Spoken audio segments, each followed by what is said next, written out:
question of whether pull boxes used solely for vertical conductor support need to be accessible is addressed by electrical codes. When a pull box contains only support bushings for vertical conductor support, and there are no splices, taps, or other connections within the box, the answer is generally no, it does not need to be accessible. This is because the primary purpose of accessibility is to allow for inspection, maintenance, and repair of electrical connections and components within the box. If the box only provides mechanical support for the conductors, there are no electrical components that would typically require such access. However, it's essential to consider all applicable electrical codes and local regulations. The National Electrical Code, or NEC, provides guidelines for electrical installations, and local jurisdictions may have additional requirements or interpretations. While the NEC may not explicitly require accessibility for pull boxes used only for vertical conductor support without any electrical connections, it's crucial to ensure that the installation complies with all relevant sections of the code. Here are some key aspects to consider. Firstly, the NEC addresses the general requirements for access to electrical equipment. Section 110.26, for example, covers workspace about electrical equipment operating at 600 volts nominal or less to ground, and likely contains the main rules for accessibility. It mandates sufficient access and working space for safe operation and maintenance. However, the section primarily applies to equipment that requires examination, adjustment, servicing, or maintenance while energized. Since pull boxes with only conductor supports do not typically require such activities, this section may not be directly applicable. Secondly, the NEC also provides specific requirements for pull and junction boxes. Article 314 covers the installation and use of these boxes, including requirements for sizing, construction, and installation methods. While Article 314 focuses on the mechanical and electrical integrity of the boxes and their connections, it doesn't explicitly state that pull boxes used only for vertical conductor support must be accessible if they contain no splices or taps. Thirdly, it is important to examine the requirements for conductor support.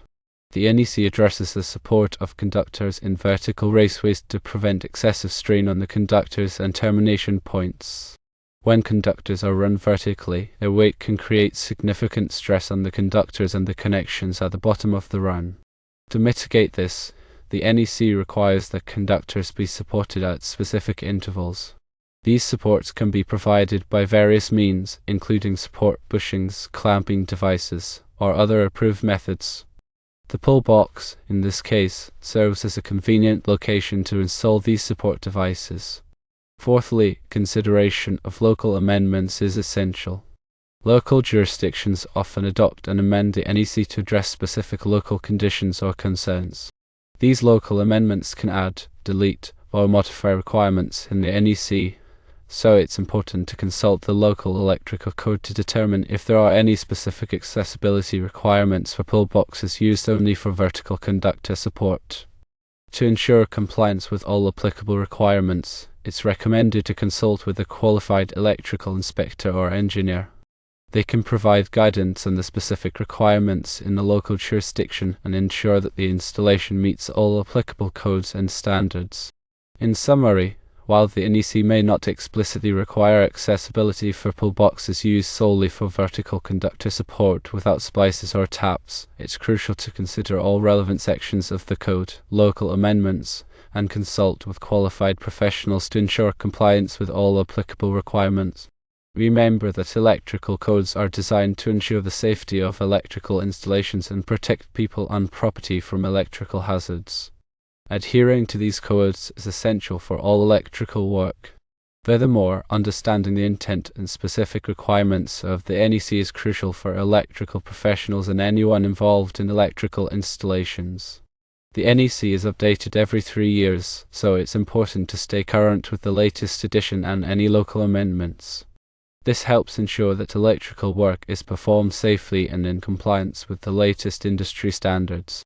In addition to the NEC, other standards and guidelines may also be relevant to electrical installations.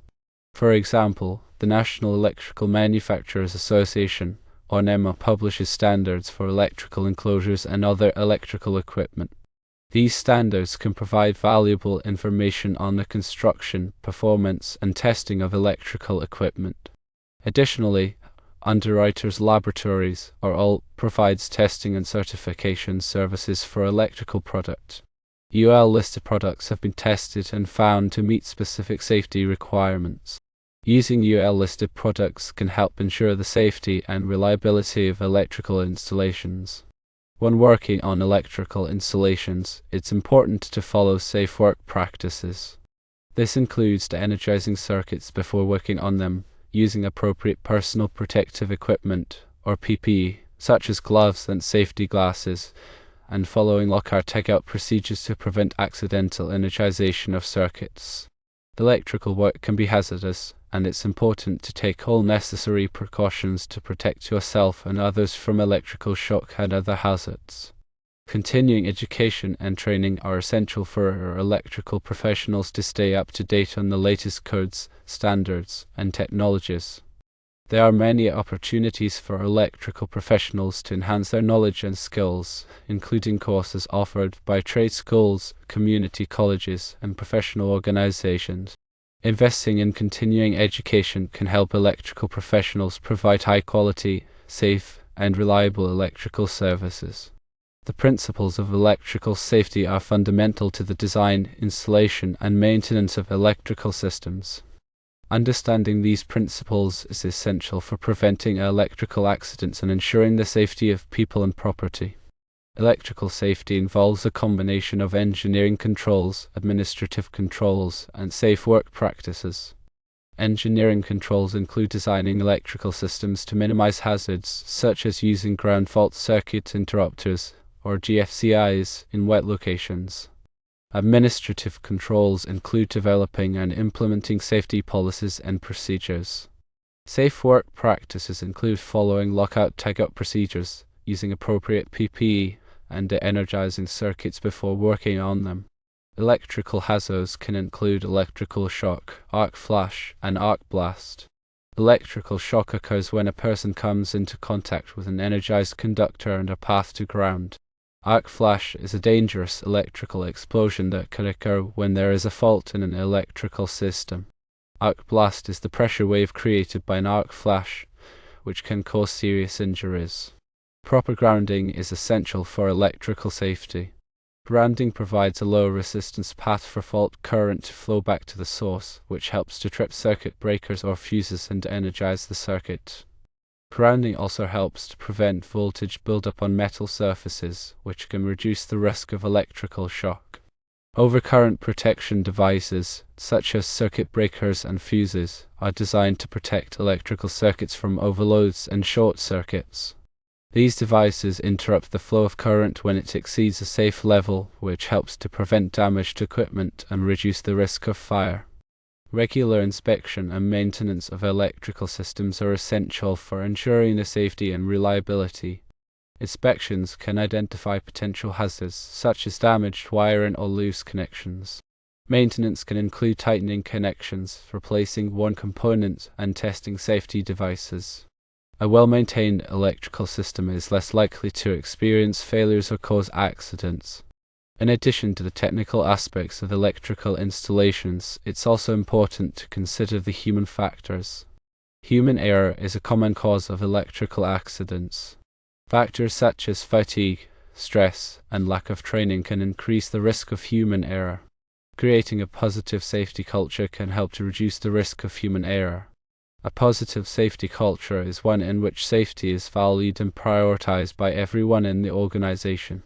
This includes providing adequate training, promoting open communication about safety concerns, and recognizing and rewarding safe behavior. Electrical safety is a shared responsibility.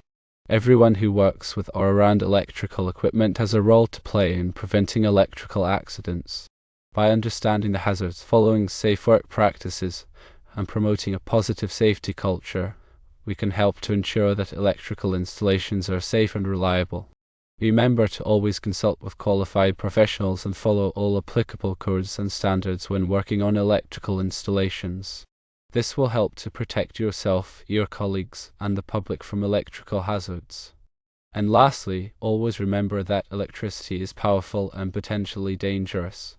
Respect its power, follow safety guidelines, and prioritize safety in all electrical work.